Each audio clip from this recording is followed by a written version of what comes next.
कुटिले घर गावे ओ सब गावे कुटिले घर गावे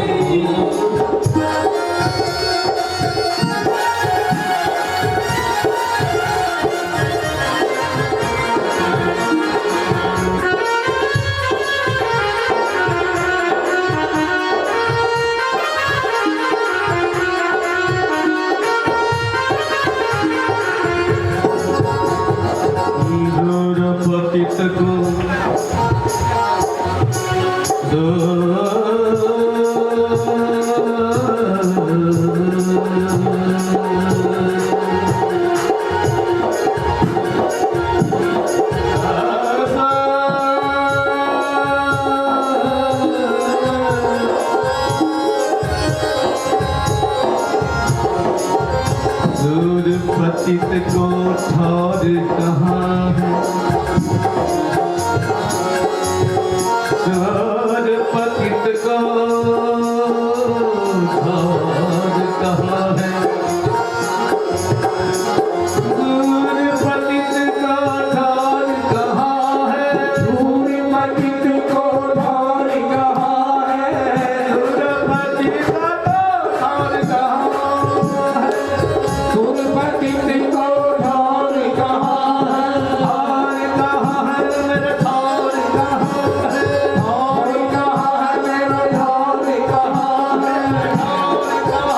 मेरा ठौर कहाँ है ठौर कहाँ है मेरा ठौर कहाँ है ठौर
तन कर फल विषय न भाई, भजी राम सब काम बिहाई। अरे मत रहिए, बैठ जाइए, या नीचे बैठिए, कुर्सी पे लेके बैठ जाइए।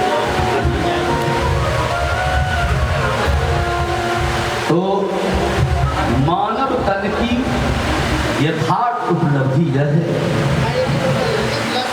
यह जीव भगवान से जुड़ जाए। जब तक भगवान से इसका संबंध नहीं हो सकता, तब तक इसके जीवन में यथार्थ कल्याण संभव नहीं है। जगत में चाहे जिससे संबंध बना लो, लेकिन ये संबंध तुम्हारे काम नहीं आने वाले। एकमात्र संबंध है भगवत संबंध, जो आज ये पूरा परिवार बेचारा शंकर जी वैष्णव हो गए, भगवान से संबंध बनाया है। ये शाश्वत संबंध है, ये संबंध कभी छूटने वाला नहीं, ये सब दिन रहने वाला है। ये संबंध कभी भी नहीं बिछुड़ता है, और जगत के संबंधी देखते देखते छिप जाते हैं, वो हमारे किसी काम के नहीं होते। ना तो हमारी पीड़ा हरण करने में समर्थवान है, ना हमारे सहयोग करने में। मैं अकेला आया था और अकेला ही जाना पड़ता है। भगवान हम अकेले थे तब भी मेरे साथ थे, जब जाऊंगा तब भी मेरे साथ रहेंगे। वो जीवन भर साथ निभाते ही हैं, जन्म में भी साथ निभाते और मरण में भी साथ निभाते, सब दिन साथ रहते। इसीलिए वो भगवान का अंश है ये जीव। ये मानव शरीर में हवा लगा, इसको बंद करो भाई, लेकिन उसको फिर आपको चालू करने के लिए भी दिमाग रखिएगा, तो आप समझ रहिए। बाबा है ना,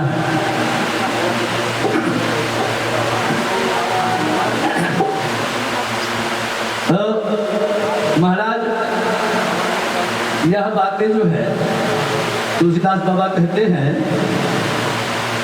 साधन धाम मोक्ष कर द्वारा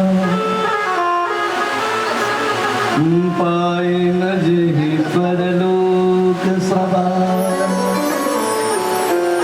साधन का धाम है ये मानव शरीर। साधन इसी शरीर से हो सकता है और कोई शरीर नहीं।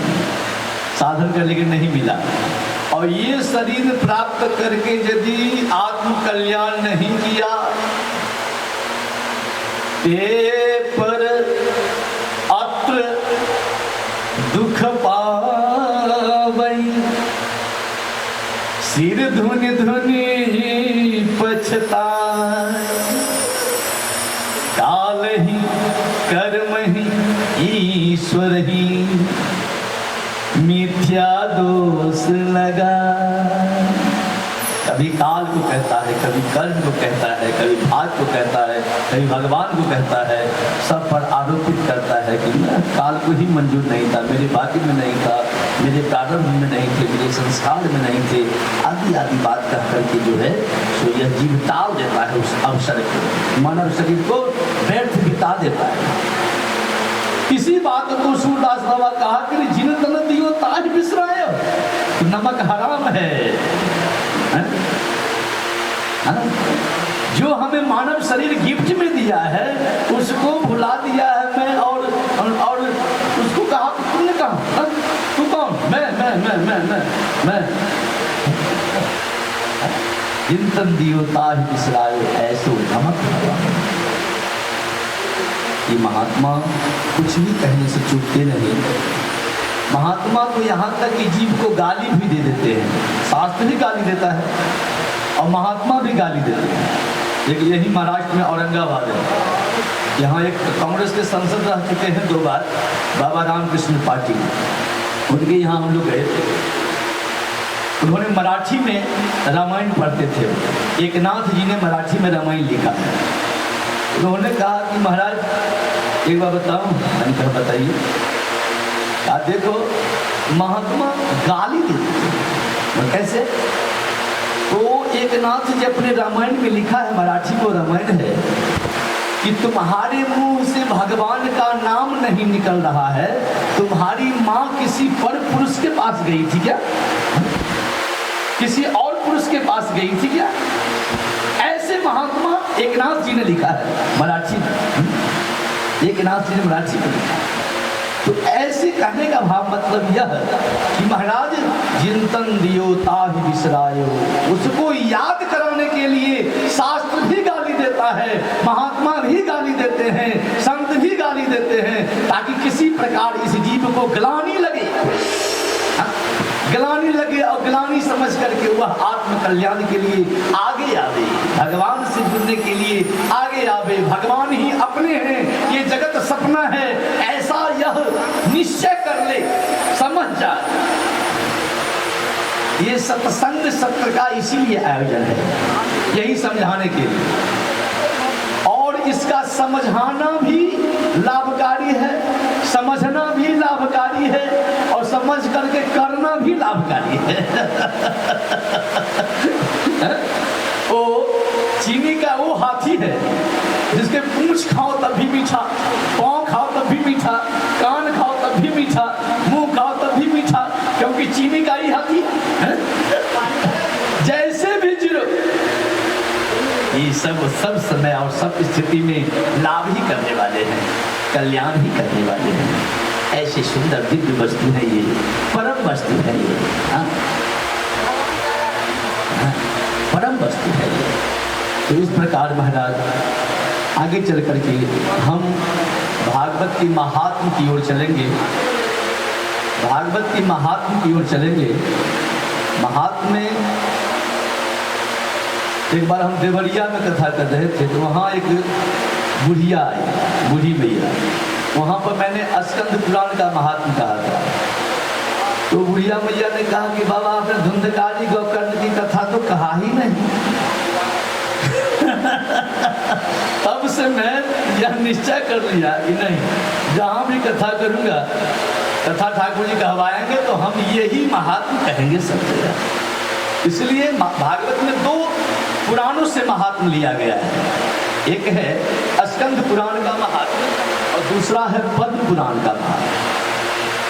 पद्म पुराण से जो महात्म लिया गया है वो उसमें धुंधकारी गोकर्ण आत्मदेव धुंधली आदि का प्रसंग है, और जो स्कंद पुराण से महात्म लिया गया है उसमें थोड़ा ब्रज के भगवान श्याम सुंदर के 16,100 जो पटरानियां हैं, बजनाभ जी मथुरा के राजा हुए हैं, जमुना आदि कालिंदी के उत्साह और उमंग को देख कर, भैया यहाँ पर मत बैठे, जा कुर्सी में बैठ, हलचल मत कर, शांतिपूर्वक का कोई काम है, बैठ अपनी जगह पर।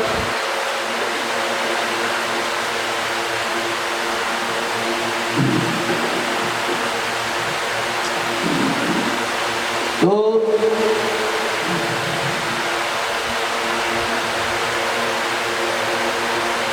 16,100 पटरानियां हैं, उन पटरानियों के विरह की व्यथा है। सांडिल ऋषि कहते हैं ब्रज व्याप्ति ही, ब्रज में सर्वत्र व्याप्त है, वो सर्वत्र व्याप्त है, लेकिन जो उसके अनुसंधानक हैं, जो खोजी हैं, जो उस रस के पिपासु हैं, उसे वो प्रतीत होते हैं। कालिंदी जो है सो बड़े प्रसन्न हैं। 16,100 पटरानियों ने कहा कि बहन कालिंदी, अरे मेरे भी पति छिप गए हैं और तुम्हारे भी पति छिप गए हैं, तुम प्रसन्न हो और हम रो रहे हैं, ये कैसी व्यथा है, कैसी वेदना है। ये स्कंद पुराण का महात्मा है। तो वहाँ कहती है कालिंदी कि इसका एक ही कारण है कि हम अपने पति के कथानक सुनते हैं, अपने पति के गुणगान को सुनते हैं। हाँ, गुणगान की सुनने के बाद क्या होता है, उससे प्रेम में और प्रगाढ़ हो जाता है, प्रेम और प्रगाढ़ हो जाता है, दृढ़ हो जाता है, और महाराज एक अद्भुत शांति और अद्भुत रस का आस्वादन होता है। हाँ? तो पद्म पुराण के महात्म का पहला श्लोक सब वक्ता बोलते हैं, लाइव कथा जितनी भी सुने हो आप, सुनते हो आप, सबको यह कहना ही पड़ता है। सच्चिदानंद रूपा विश्वोत्पत्त्या निहेतवे तापत्र विनाशाय श्री कृष्णाय वयं नमः। उस भगवान का रूप है सत्य, उस भगवान का रूप है चिद, उस भगवान का रूप है आनंद। महाराज उस भगवान का रूप जो सत्य है, सत्य किसको कहते हैं? जो तीनों काल में सत्य है, जो तीनों काल में अपनी स्थिति को बना के रखे, भूत वर्तमान और भविष्य तीनों स्थिति में, जिसमें किसी प्रकार का चेंजिंग नहीं हो, परिवर्तन नहीं हो, उसका नाम है सत्य।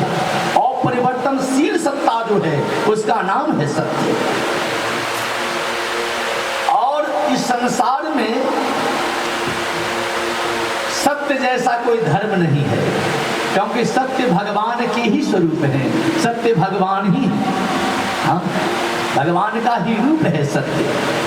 और चिद के विषय में कहते हैं चिद ज्ञानी, चिद ज्ञान स्वरूप। व्याकरण कहता है चिद ज्ञानी, ज्ञान स्वरूप। ज्ञान क्या है? प्रकाश का ही प्रतिरूप है ज्ञान। अंधकार से प्रकाश में जाने की जो स्थिति है उसका नाम है ज्ञान, उसका नाम है ज्ञान। तो ज्ञान स्वरूप भगवान है। एक तीसरा वर्ड आया आनंद। आनंद उस भगवान का रूप है। महाराज आनंद को जब भी कम करना होता है या अधिक करना होता है आपके हमारे ब्रेन से, तो उस आनंद में, आनंद का कोई उल्टा वर्ड नहीं है, शब्द नहीं है, डिक्शनरी में नहीं है। उस आनंद में एक अलग से वर्ड जोड़े जाते हैं, निजानंद, सुखानंद, सर्वानंद, मरणानंद, जीवनानंद, सब जो उस आनंद से जुड़ जाएगा वो आनंद हो जाएगा, चाहे मरना जुड़ जाए चाहे जीवना जुड़ जाए। विषयानंद, चाहे विषय ही क्यों ना जुड़ जाए वो भी आनंद हो जाएगा। सच्चिदानंद रूपा। वो भगवान जो है, उस भगवान का कार्य क्या है? भगवान वर्क क्या करता है, कर्म क्या करता है? तो कहते हैं विश्व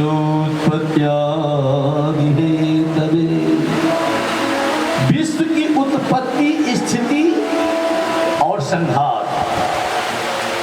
विश्व को बनाता है, विश्व को रखता है और विश्व का नाश करता है। ये तीन काम को भगवान करता है। किसी ने कहा महाराज बनाया ये तो अच्छा लगा, रखा वो भी अच्छा लगा, नाश क्यों करता है? नाश क्यों करता है? तो जितने भी ग्रंथ हैं और जितने भी पंथ हैं और जितने भी संत हैं, इसने सब हाथ उठा दिया। ये नहीं माने, ये उसकी मर्जी, उसके मर्जी के सामने किसी का नहीं चलता। हाँ? वो बनाता है अपने मर्जी से, रखता है अपने मर्जी से और नाश करता है अपनी मर्जी से। हाँ? उसमें किसी और की मर्जी नहीं चलने वाली है। वो अपनी मर्जी, मेरी मर्जी। हाँ? इसमें वो सर्वतंत्र स्वतंत्र है। हाँ?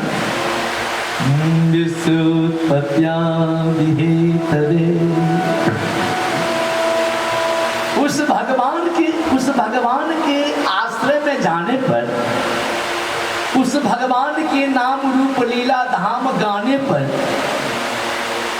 क्या होगा?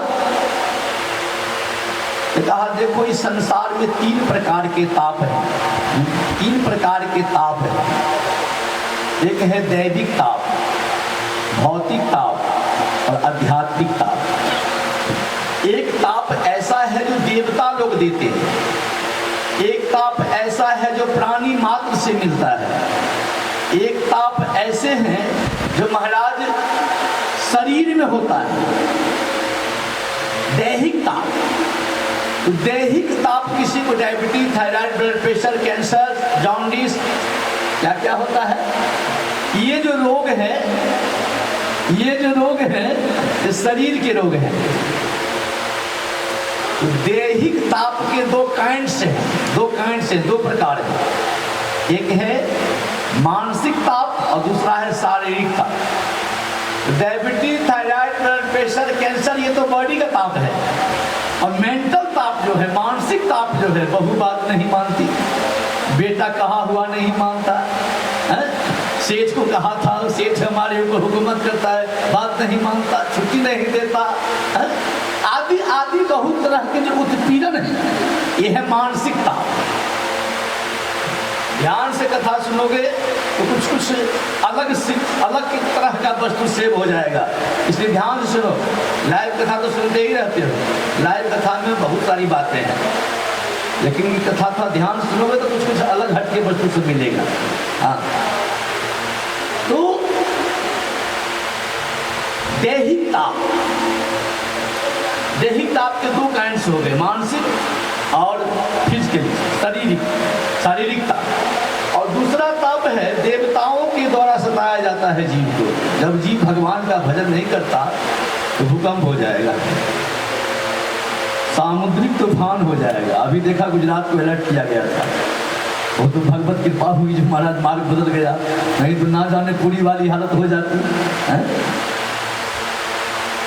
बॉम्बे वाले को और भगवान का भजन करना चाहिए, क्योंकि चारों तरफ समुद्र घिरा हुआ है।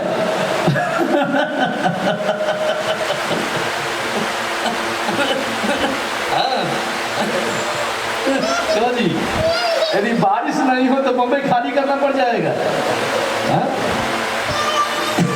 इसलिए बॉम्बे वाला भजन पे ही निर्भर होना चाहिए, वो इसी के भरोसे इसका जीवन है, पानी उसी के भरोसे, ये बचा हुआ है उसी के भरोसे।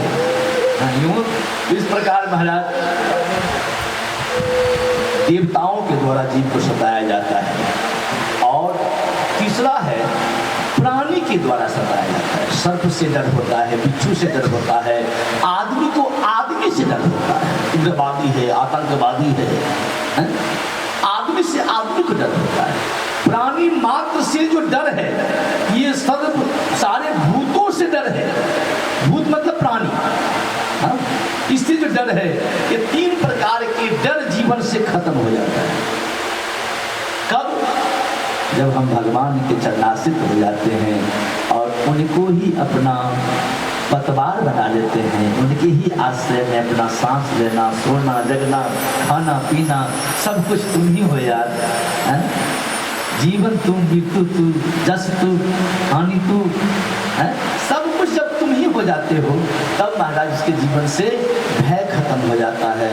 5 वर्ष का बच्चा था प्रहलाद, 5 वर्ष का बच्चा, और पूरे ब्रह्मांड में ताल ठोकने वाला था एक राक्षस, जिसका प्रहलाद का पिता, जिसका नाम था हिरण्यकश्यप। हिरण्यकश्यप को अपने बल पे अहंकार था और प्रहलाद को भगवत बल पे गर्व था। भगवत बल से वो एक कदम पीछे हटना नहीं जानता था। भगवत बल से वो किसी की विचारधारा को गुरुदेव के बल से, गुरुदेव के विचार से, भगवत बल से कहीं किसी प्रकार की विचारधारा को सेव करने के मूड में नहीं था और कहीं किसी प्रकार सेव नहीं किया। अब जब नहीं किया, पिताजी कहते कहते रह गए, मैं भगवान हूं, देखना इंद्रधन की पुष्टि करता है, पृथ्वी अन्न उगलती है, मैं भगवान हूं। नहीं, आप हमारे जन्मदाता हो सकते हो, भाग्य विधाता आप। भगवान तो भगवान है, भगवान तो भगवान है। यह जो स्थितियां, यह जो स्थिति है, 5 वर्ष का बच्चा, ध्यान दीजिएगा, भगवत बल में इतना समर्पित, इस प्रकार समर्पित है कि उसे ब्रह्मांड का भगवान कहलाने वाला उसके रोंगटे को बिगाड़ नहीं पाया। बाल न बाका कर सके जौ जग बेरी हो, जागो राखे साइया मार सके न कोई।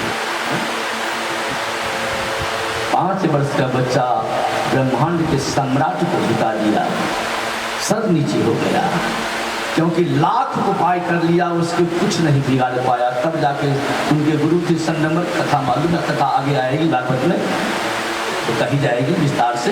लेकिन ये समझ लो कि 5 वर्ष का बच्चा सारे अपने को भगवान कहने वाला उससे नहीं डरा। तो महाराज क्योंकि भगवान के चरण कमल में समर्पित था, तो भगवान के चरणों से जो जीव जुड़ जाता है उसके जीवन में क्या होता है? अमित नाम है तुम्हारा, क्या होता है? सबसे पहला गुण डेवलप होता है कि उसके जीवन से भय दूर होता है। रखना, ध्यान रखना। निंदा हो जाएगी, अपजस हो जाएगा, मर जाएंगे, ऐसा होगा वैसा होगा, ये भय सबसे पहले दूर होता है।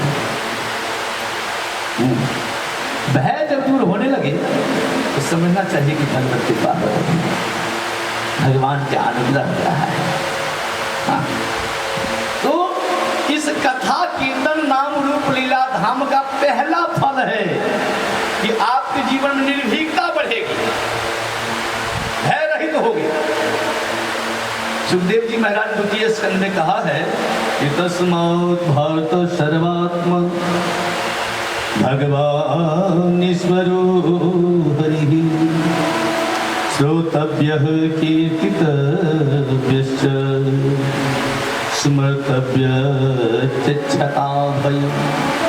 राजन, भगवान ईश्वर हरि, इनके नाम रूप लीला धाम को सुनो, कहो और स्मरण करो। इसी से भय दूर होगा और दूसरा कोई उपाय नहीं है, और कोई उपाय नहीं है। तस्मात् भारत सर्वात्मा भगवान ईश्वरो हरि श्रोतव्यः कीर्तितव्यश्च स्मर्तव्यश्च क्षताभयम्। इसी से भय दूर होने वाला है, दूसरा कोई उपाय नहीं है। बोले भक्त वत्सल भगवान की जय। अरे जय भी तो बोला कर कम से कम, सब कुछ सिखाना पड़ेगा। जय भी नहीं बोला कभी क्या?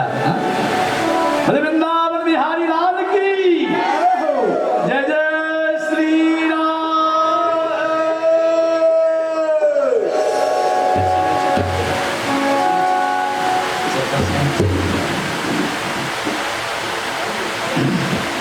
तो अब जाकर के महाराज यह स्थिति हुई।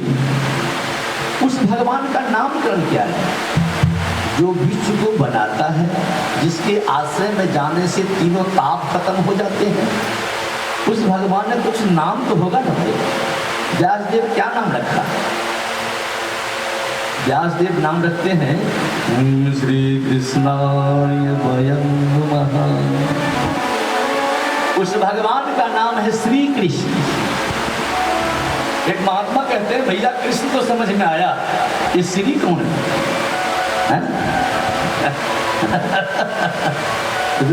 कृष्ण तो समझ में आया, ये श्री कौन है? देखो, एक होती है लक्ष्मी और दूसरी होती है श्री। लक्ष्मी वो है जो वैकुंठनाथ भगवान के चरण को चापती है, चरण दबाती है। और श्री वो है जिस श्री के चरण कमल भगवान स्वयं दबाते हैं। श्री के चरण कमल भगवान दबाते हैं, कृष्ण दबाते हैं। लक्ष्मी वो है, तुम लोग समझदार ठीक समझो, लक्ष्मी वो है जो भगवान की पाद सम्माहन करती है। श्री वो है जिनका पाद सम्माहन भगवान करते हैं। अब समझ गया? लक्ष्मी वो है जो भगवान के चरणों के रज के लिए ललायित रहती हैं, रज धोती हैं, रज पीती हैं, रज चखती हैं। और श्री वो है जिनका भगवान चरणों को धोते हैं, चरण रज लेते हैं और चरणामृत पीते हैं, वो श्री है। ये गीत गोविंद में जयदेव जी कहते हैं कि देहि पद पलम मुदारम, यही पद पलम